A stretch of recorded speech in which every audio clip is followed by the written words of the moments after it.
माघ महीने की कृष्ण पक्ष की एकादशी को शट्टिला एकादशी के रूप में मनाया जाता है। शट्टिला एकादशी के व्रत का बड़ा महात्म्य माना जाता है।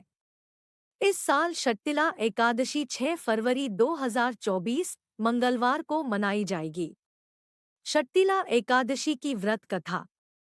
धार्मिक कथाओं के अनुसार एक बार नारद मुनि ने भगवान विष्णु से शट्टिला एकादशी के व्रत का महत्व और उसकी कथा के विषय में पूछा। तब भगवान विष्णु ने उन्हें शट्टिला एकादशी के व्रत की कथा और उसका महत्व बताया। प्राचीन काल में पृथ्वी पर एक विधवा ब्राह्मणी रहती थी। वह भगवान विष्णु के प्रति अटूट श्रद्धा रखती थी और भक्ति भाव से उनके सभी व्रत और पूजन किया करती थी, पर वह ब्राह्मणी कभी भी किसी को अन्न दान में नहीं दिया करती थी।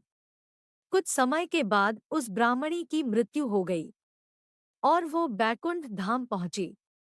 वहां उस ब्राह्मणी को एक कुटिया और एक आम का पेड़ मिला। खाली कुटिया को देख वो ब्राह्मणी बहुत निराश हुआ और भगवान विष्णु के पास जाकर पूछा कि प्रभु, मैंने तो पूरे जीवन आपकी पूजा अर्चना की, पृथ्वी पर मैं एक धर्मपरायण स्त्री थी, फिर क्यों मुझे ये खाली कुटिया मिली? भगवान विष्णु ने उस ब्राह्मणी को उत्तर दिया कि तुमने अपने जीवन में कभी अन्नदान नहीं किया था, इसलिए ही तुमको ये खाली कुटिया प्राप्त हुई।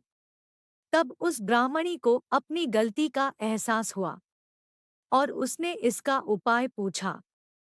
भगवान विष्णु ने कहा, जब देव कन्याएं आपसे मिलने आए तो आप द्वार तभी खोलना जब वे शट्टिला एकादशी के व्रत का विधान बताएं।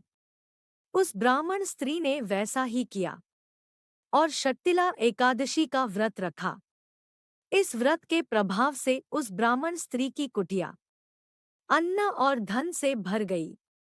इसलिए शट्टिला एकादशी के दिन अन्न दान करने का बहुत महत्व माना जाता है।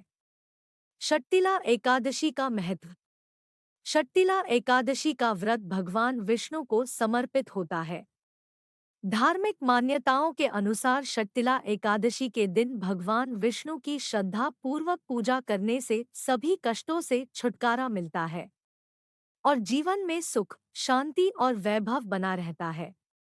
शट्टिला एकादशी का व्रत रखने से वैवाहिक जीवन सुखमय और खुशहाल बनता है और इस व्रत की कथा सुनने एवं पढ़ने से मोक्ष की प्राप्ति होती है।